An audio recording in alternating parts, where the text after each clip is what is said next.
It is 11:47 p.m. on a Tuesday, and a man named Daniel is driving nowhere. He left his house 14 minutes ago wearing house slippers.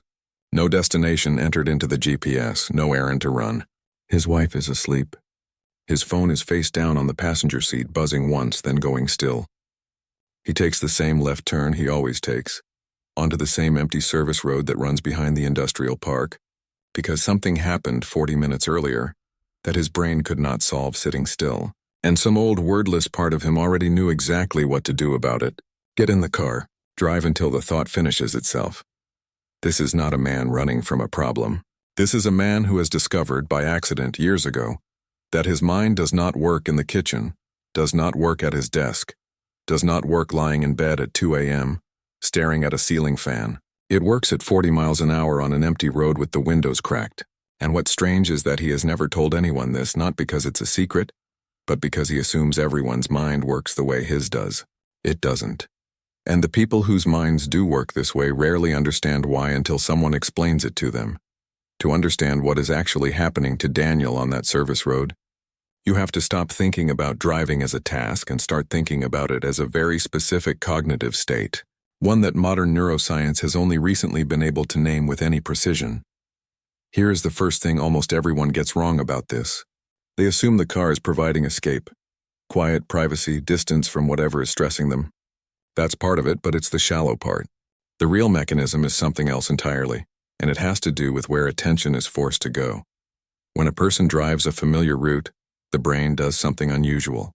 It hands the actual mechanics of driving, steering, braking, lane position, mirror checks, over to the basal ganglia, the same deep brain structure responsible for habit and procedural memory. This is the same system that lets you brush your teeth while thinking about something else entirely. Driving a known road becomes, neurologically speaking, almost automatic.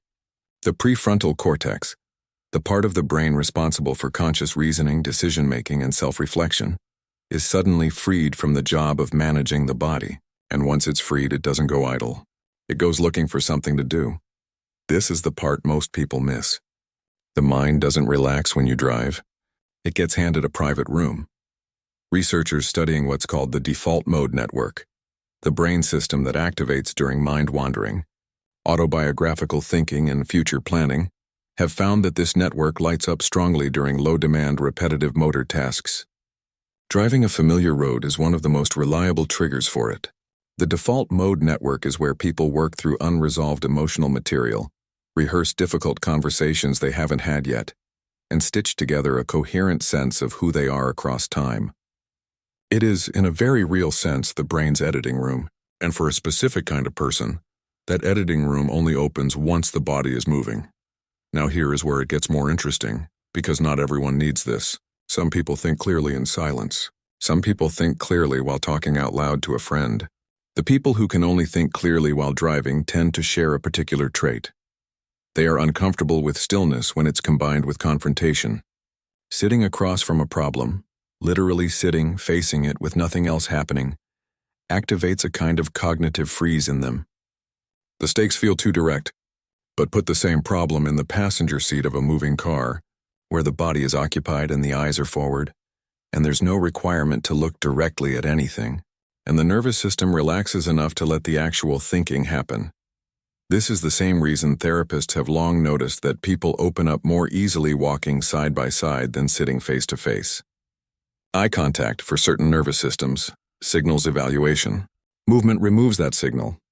Driving does this at a deeper level than walking, because it adds a layer of low-level vestibular stimulation, the inner ear sensing motion, speed, gentle turns, that has been shown in several small studies to have a mildly regulating effect on anxiety. The body senses it's in motion, going somewhere, doing something, even if the destination is nowhere. Even if the destination is a service road behind an industrial park at midnight. Watch what these people actually do when they drive to think. They don't speed. They don't take new routes. They almost always default to a road they've driven hundreds of times. The way to a childhood friend's house, the highway exit they used to take to college, the long way to the grocery store. This is not nostalgia. It's neurological efficiency. A familiar route requires almost no working memory to navigate, which leaves the maximum amount of cognitive bandwidth available for the actual problem they're trying to solve. A new route, by contrast, recruits attention for navigation and competes directly with the thinking they came to do. This is why a person trying to sort something out will instinctively reject the GPS's suggested faster route and take the long way they know by heart instead. They're not being inefficient. They're protecting the one resource they actually need. There's a deeper layer underneath this, one that explains why this pattern shows up so much more in certain people than others. People who rely on driving to think tend to have something in common biographically, somewhere in their early life.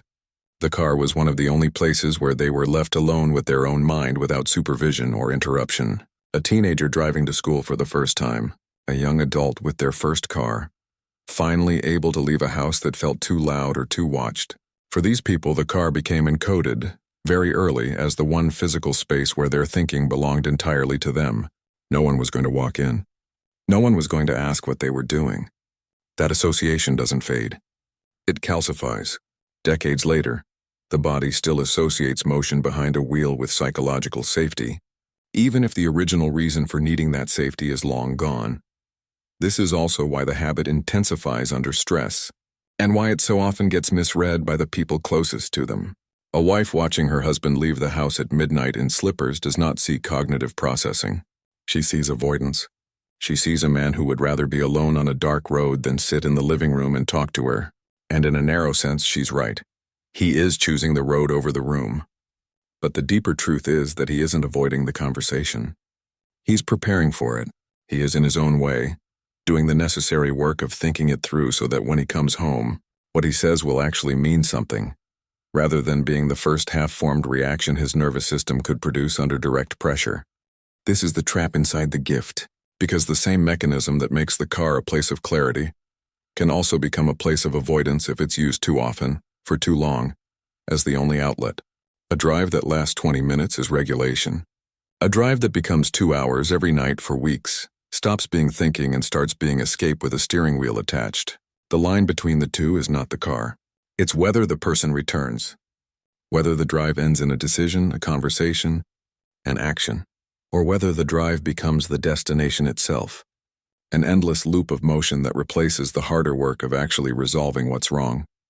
Daniel, on his service road at midnight, is on the right side of that line, at least tonight.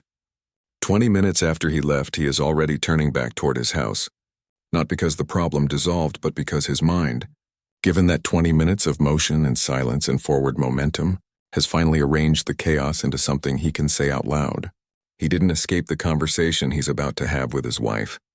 He built it mile by mile on a road he's driven 100 times before, with his hands loose on the wheel and his mind, for the first time all evening, completely quiet. The question worth sitting with isn't whether driving helps you think. Plenty of people already know that about themselves. The real question is what you're actually doing out there on that road. Are you working something through so you can come back and face it? Or are you using the motion to keep circling the thing you already know you have to stop and say?